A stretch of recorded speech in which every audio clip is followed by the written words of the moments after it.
Merhaba arkadaşlar. Stuttgart'a gidiyoruz. Yine fuar zamanı. Eurobileş.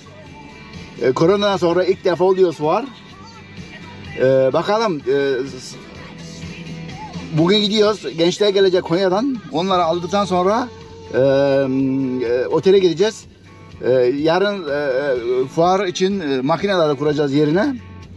Ve pazartesi son hazırlıklar yaptıktan sonra salı günde fuar başlayacak. Fuar cuma gün son. Gelecek hafta yani cuma gün son. Cumartesi tekrar gidecekler. Hadi bakalım. Fuarda görüşürüz. Veya yolda belki ilginç bir şeyler görürüm. Sizlere bilgi veririm. Veya gösteririm. Film yaparım. Film çekerim. Hadi bakalım görüşürüz.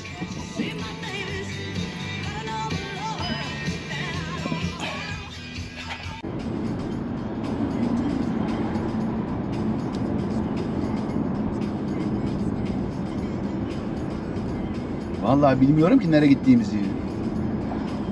Şimdi göreceğiz.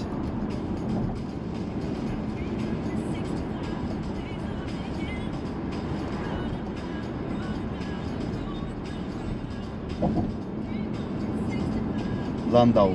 Acaba Landau neresi?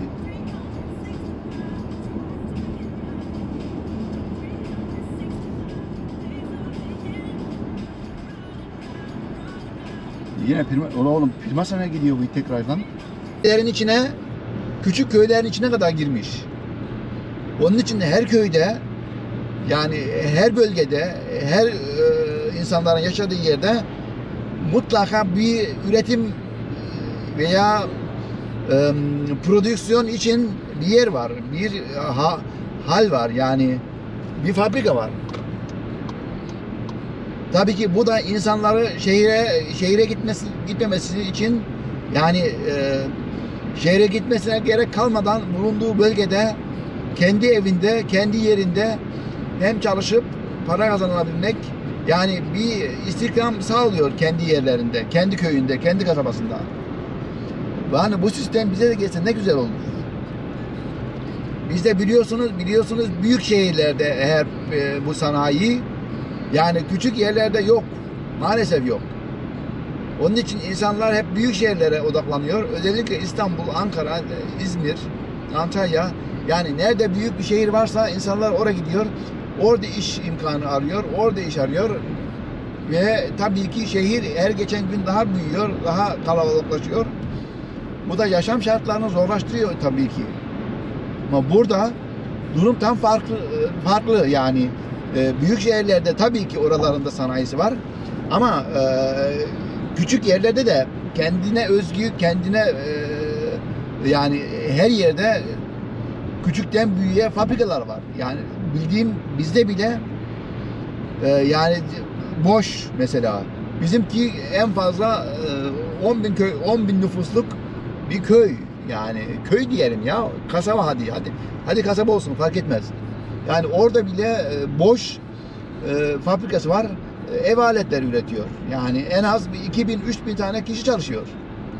Çevre köylerinden, çevre şeylerinden herkes gelen var. Yani bir iş imkanı sağlanmış iş yeri var. Adamların şehre, büyük yerlere gitmesine gerek yok. Oralarda yani hem stresi artırıyor büyük şehirler, hem yaşam şartlarını zorlaştırıyor. Ama işte küçük yerler böyle. Mesela bakın arkadaşlar, yani görüyorsunuz, kendinize görüyorsunuz. Ormanın içindeyiz. Ormanın içinde fabrikalar var. Ormanın içinde iş yerleri var. Yani bundan güzel, bundan iyi bir çalışma yeri mi olur?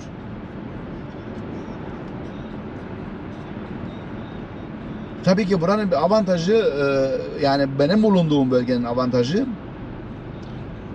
genelde hep ormanlık yerler. Bakın görün, yani siz de görün. Her yer orman, her yer ağaç.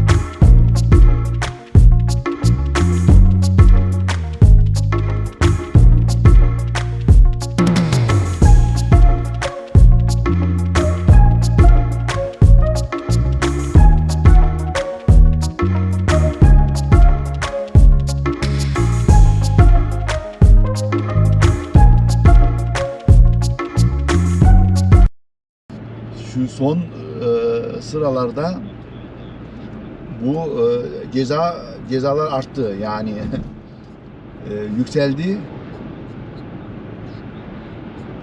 Bir de puan düşürüyorlar. Belli bir puan altına düşünce ehliyet de gidiyor ha. Tekrar bu yaştan sonra bize ehliyet aldırmayalım yani, almayalım. Ki herhangi böyle bir durumda yani hızdan veya şeyden dolayı olursa yaptığın hatalardan dolayı olursa ehliyet almak daha zorlaşıyor. O zaman psikolojik bir test de yapıyorlar. İşte işte en kötüsü de o. Yani duyduğum kadarıyla çoğu bu psikolojik testi geçemiyorlarmış. Yani bakarsın başımıza gelir. Şimdi olabilir yani. Bu insanlık hali. Film çekeceğiz diye başımıza iş açmayalım.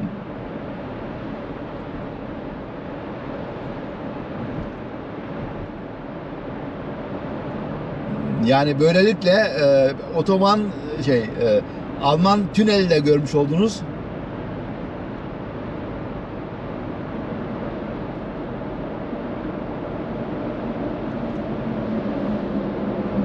Gerçi Türkiye'de de şimdi bayağı şey varmış. Ne derler ona? Tünel yapılmış, gördüm. Bu yaz tatile gittiğimde gördüm. Alanya tarafına gitmiştim.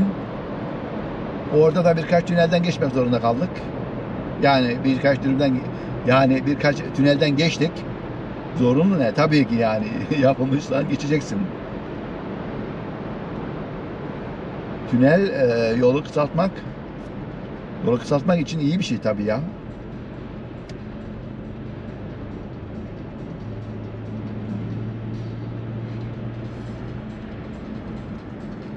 Görüyorsunuz değil mi arkadaşlar? Yani önümdeki dağları, şeyleri görüyorsunuz. Tepeleri. O tepelerin çoğunda veya birçoğunda şey var. Castle, kale. Ha. Bu tepelerde bak, hatta bak görüyorum ha. Bu önümüzdeki yören sağ önümdeki yörende kale var bak. Tepede görüyorsunuz. Şimdi zamanında bu bölgenin kralı buralara kaleler yaptırmış, oralarda yaşamış. Resmen oralarda yaşamış. İşte Almanya'da eskiden her eyaletin bir kralı varmış.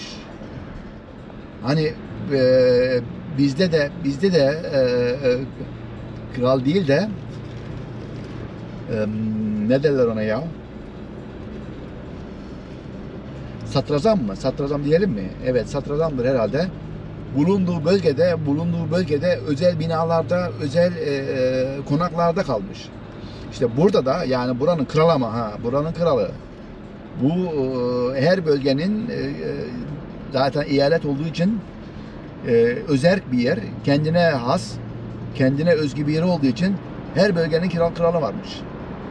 Ki duyduğum kadarıyla da bu krallar yani krallıklardan ki yani krala mensup olan halk başka bir bölgeye giderken de vize falan alıyorlarmış. Yani izin belgesi alıyorlarmış. Eskiden böyleymiş burası işte.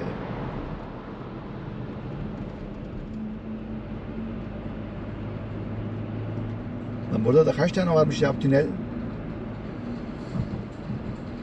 Şimdi başka bir tünele daha giriyoruz mesela.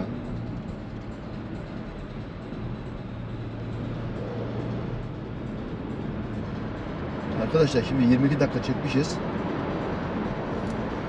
Ben bir ara vereyim burada. Sonra da yerine çıkmaya çekeriz. Yani tünel görecekleriniz işte gördük bir kere. Tamam işte bu kadar.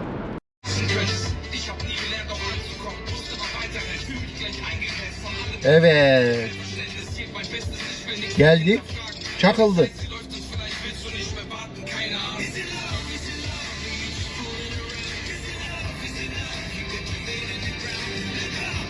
İlk büyük Stau.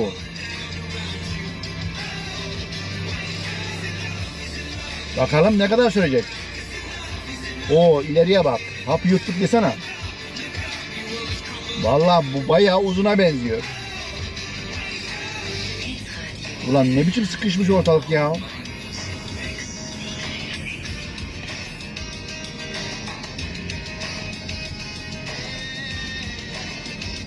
Vallahi hap yuttuk ha. Arkadaşlar hap yuttuk ha.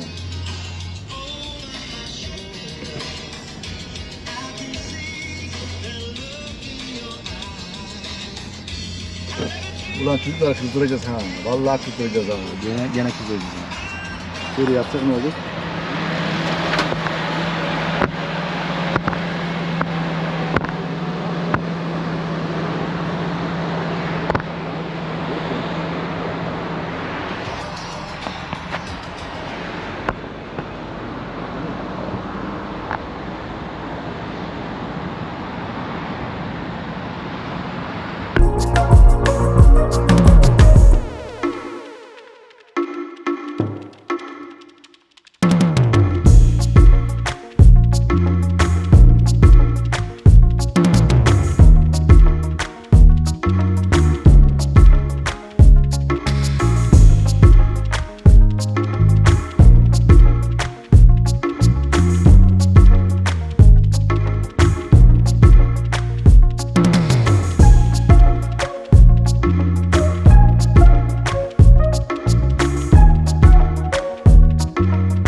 En sonunda yol açıldı arkadaşlar. Yani artık yol açık. Devam ediyoruz. Biraz önce gördüm, küçük bir kaza olmuş. Bir tırla küçük bir kamyon birbirine çarpışmış.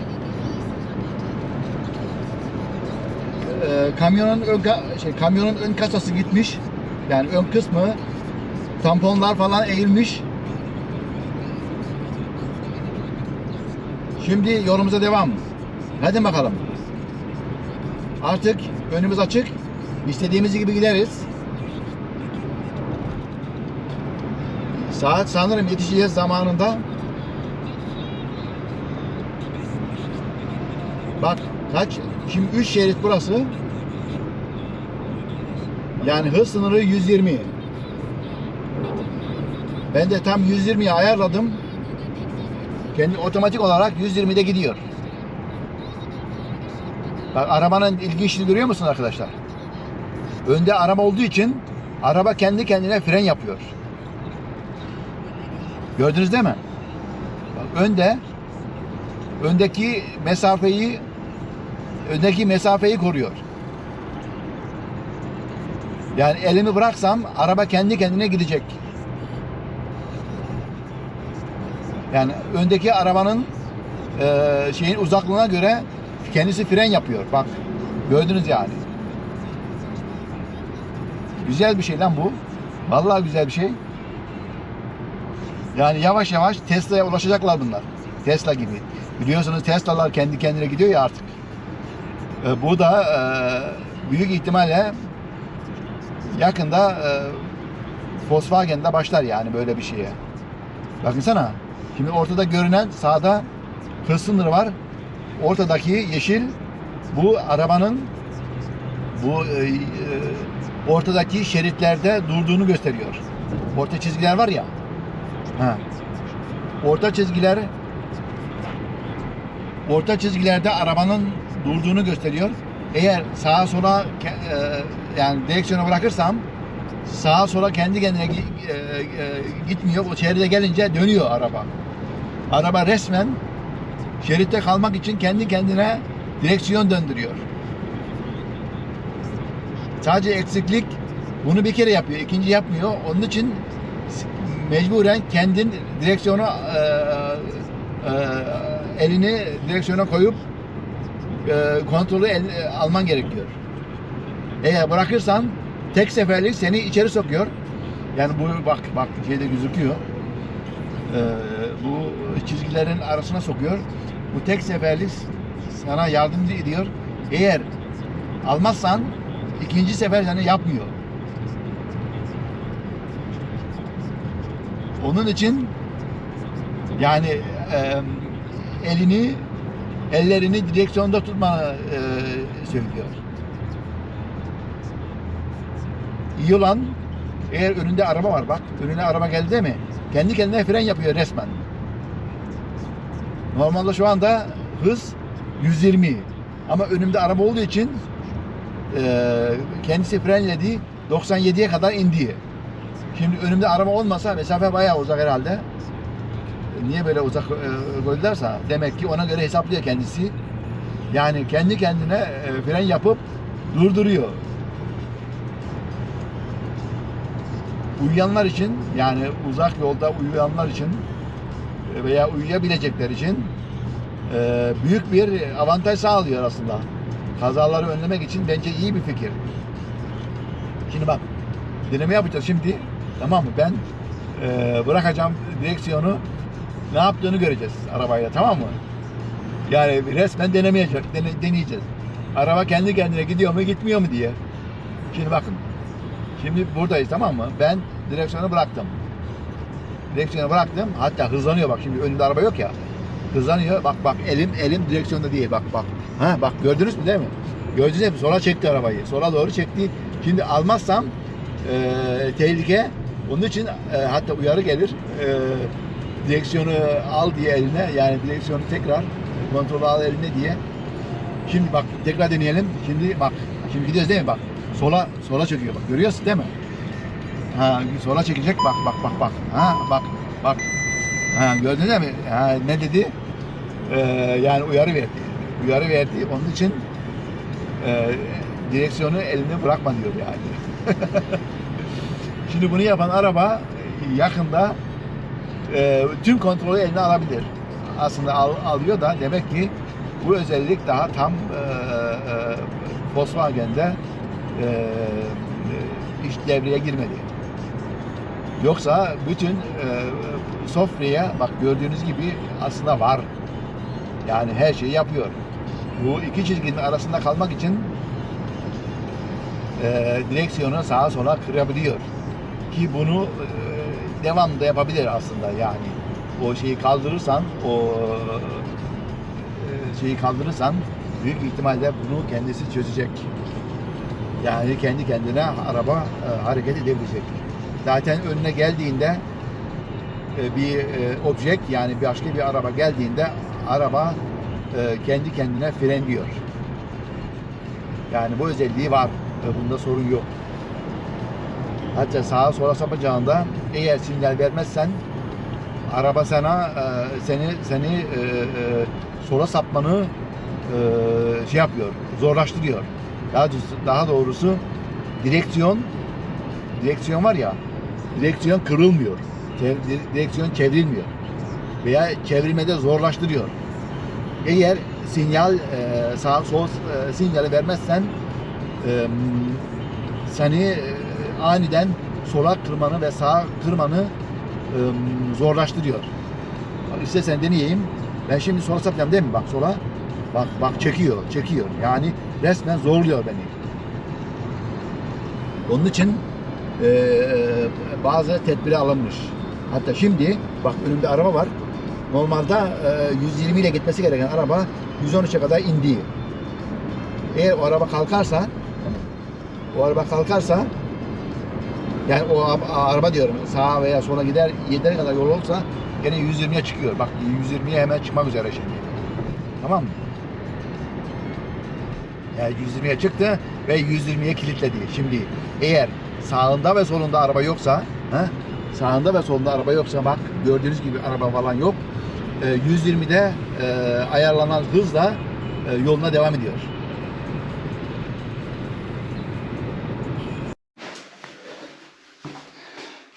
Evet arkadaşlar, odamıza geldik. Bakalım. Güzel bir yatak. 2 kişilik bir yatak. Vallahi güzel. Oturmak için bir tane kauç yapmışlar. Çalışma odası, çalışma masası. Güzel ha? Vallahi güzel.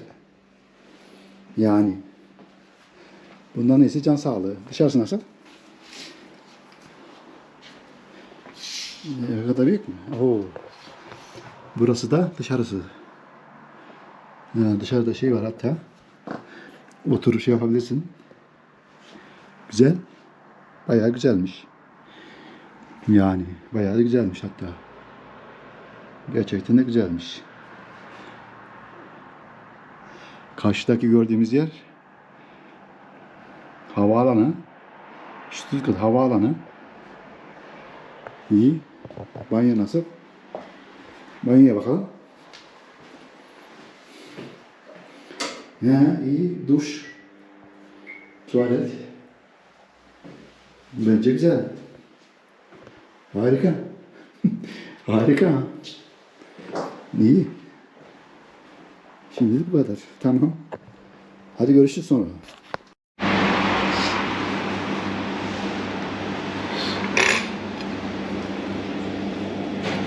Abi.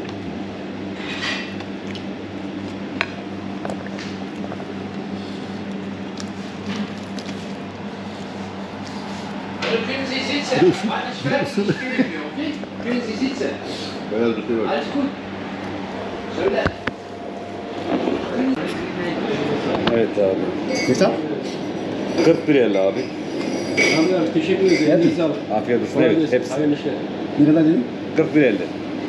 Çaylar bizde. Eyvallah. Elinize sağlık. Hayırlı işler. Afiyet olsun. Teşekkür ederim. Güzel miydi bari? Hoşunuza gitti mi? Güzel, güzel. Afiyet olsun. Bir hafta daha buradalarmış. Okula gittik bir daha geldiler. Tesadüf mü geldiniz? Şimdi biz eskiden hep şeyden buluyorduk ev. Stuttgart içinden. Bu sefer fuara yakın olduğu için buraya geldik. Aha. Eğer iyi olursa yani beğenirsek 2 senede biz buradayız. Tamam. Ha? 2 senede biz buradayız. Onun için gene geliriz yani. İyi. Bu köyde değiliz. Bundan sonra bir köy daha var. Palatin abi. Adı neydi onun ya? Palatin Şu abi. aşağı gidiyoruz, şöyle gidiyoruz. Ondan sonra tekrar yukarı sapıyoruz. Stetten var, Palatin abi var. Leinfelden var. Uzak değil ya. Buraya en fazla 5 kilometre. Tamam, buranın hepsi Filderstadt geçiyor ama Ha, köylere ha, ayrı. anladım. Burada mesela, bura bomba. Şimdi buradan gidiyoruz şöyle. İlk şeyden, Dönemeç'ten yukarı gidiyoruz, hemen orası. Aha. Ama çekim mi yapıyorsunuz? Bazen. Bazen. Navigasyon değil mi? Hadi görüşürüz. Teşekkür ederiz. İlgi çekilen ilgisini çektiği yerleri Tabii çekiyoruz. tabii. Hadi görüşürüz. Tekrar geliriz. Hadi güle güle.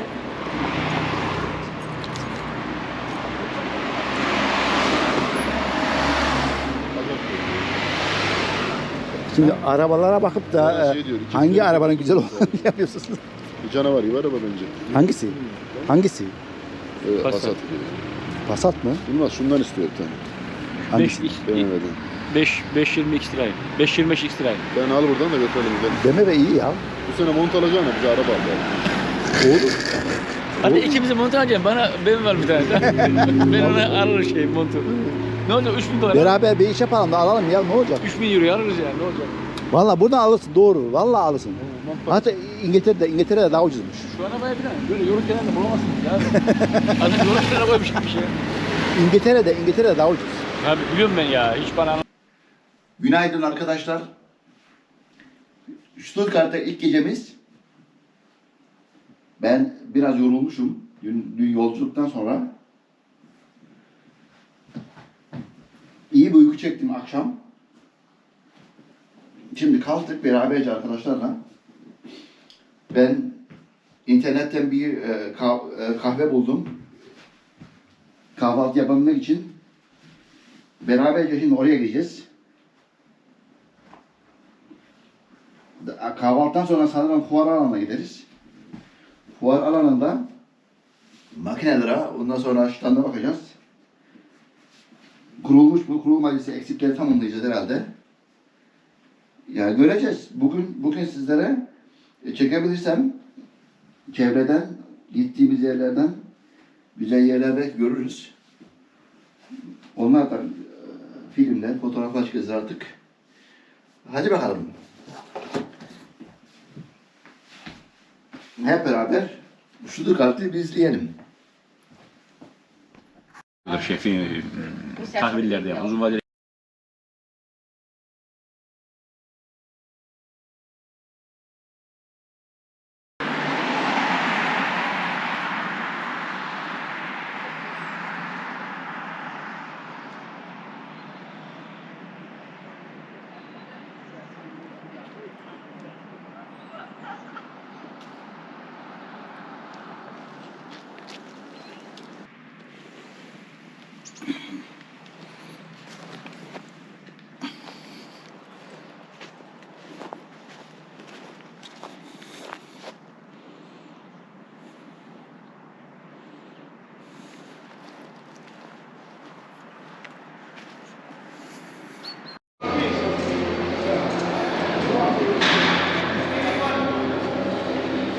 Şimdi fuar yerinde herkes standını hazırlamaya çalışıyor.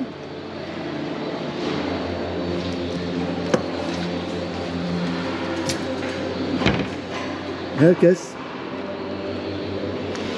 meşgul. Herkes meşgul bir şekilde çalışıyorlar. Bugün ve yarın makineler hazır olması gerekiyor. Yani her stand, çünkü salı gün burada fuar başlayacak olduğu için herkes makinesini kuruyor ve standı hazırlıyor.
Burada bir şey var, bu sizin mi? Alacak mısınız buradan?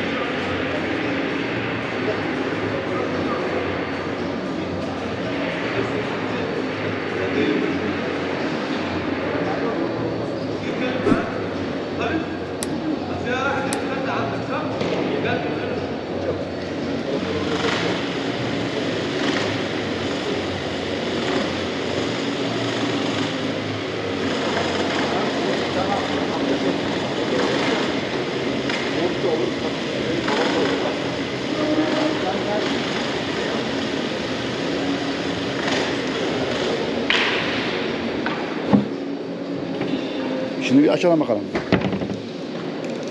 Alacak mısınız?